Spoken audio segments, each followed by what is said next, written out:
Cellular automata is an area of computing that interests me a lot, and recently I stumbled across a YouTube channel called Hopson.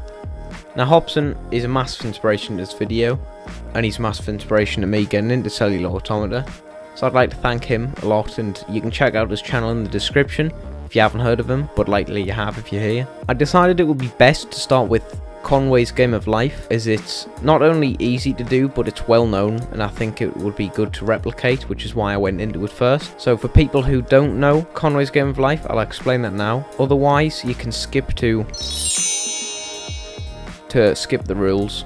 The world in Conway's Game of Life consists of a grid of cells. These cells can either be alive or dead, and the world is simulated in generations or steps, where each generation the cells change depending on certain things. In Conway's Game of Life, each cell checks how many neighbours are alive, the neighbours being the 8 surrounding cells, and then depending on the number of alive neighbours depends on what happens to the cell the next generation. Firstly, if the cell has less than 2 or more than 3 alive neighbours, it dies the next generation. This is supposedly due to under or overpopulation.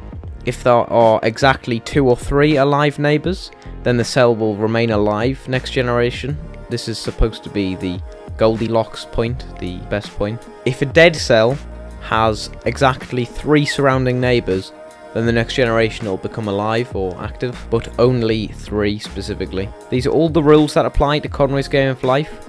It's fairly simple when spoke like that, however it can lead to some extremely complicated patterns, which I'm sure we'll get into soon. So now let's jump into the program. I programmed this in Unity using C# as that's what I'm most comfortable with, what I'm most familiar with, and what I like the most. The Unity project with source code is downloadable in the description, as well as a separate link if you just want to download the game, although I wouldn't recommend it because it's my version and you can find much better versions online, including Hopson's version, which is very nice. However, if you do decide to download my version, then it's WASD to control the camera, R to reset the grid, and P to play or pause, double tap to start as well. Sadly, I don't have a time lapse of me creating the code, however, I will comment on the code I do have. When I started the project, creating Conway's Game of Life wasn't the hard part. I added a separate function to check for alive neighbours, which was very easy, and then in my logic function, which happens every step, I just count the amount of active neighbours at a specific cell to determine what it does for the next generation. The hardest part of programming it came into allowing the player to choose which cells they want to be active at the start of the program before they unpause it. My original method to go around this was extremely inefficient and it slowed down the program a lot. Basically, when I was creating the grid of cells in Unity, I was given a cell a name based on its position, its X position, its Y position, its state. So for example, if a dead cell was instantiated on position X, say 03, that cell would be named 0003 false. This became extremely inefficient and it started to slow down the program like really bad. This was because every single update, every single tick, Unity was checking for all of the names. The way I then interpreted this name system was that once the player clicked on a cell, the raycast would identify the object. It would break down the name into an X coordinate, a Y coordinate, and a state, and then it would then find that X and Y coordinate cell in a array, a 2-dimensional array, and change it to the state, the opposite of the state it found. Once again, this was extremely inefficient and it was extremely laggy as well. The program was much slower before I changed it.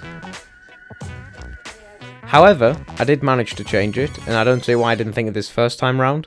I basically created another script called stat, and this stat script basically just held a boolean variable, public boolean variable, which was the state of the cell, and then an integer, 2 integers, pos x and pos y, which was the x and y position of the cell. And then instead of creating a dodgy name for the cell, when I instantiated the cell of which the cell prefab now had this stat script, I set that stat script of that specific cell to the X and Y position, and then also to a false state if it was the start, or the opposite state if it had just been clicked on. This sped it up massively and allowed me to move from a 10x10 grid, which wasn't very impressive, to a 50x50. I'm currently in the process of working on making it much bigger, preferably infinite. However, that's not the case yet. And the clip you see in the background, just to prove that it works properly, is a Gosford gun, which is a very famous pattern of cells. It basically, the 2 parts at the top ricochet back and forth.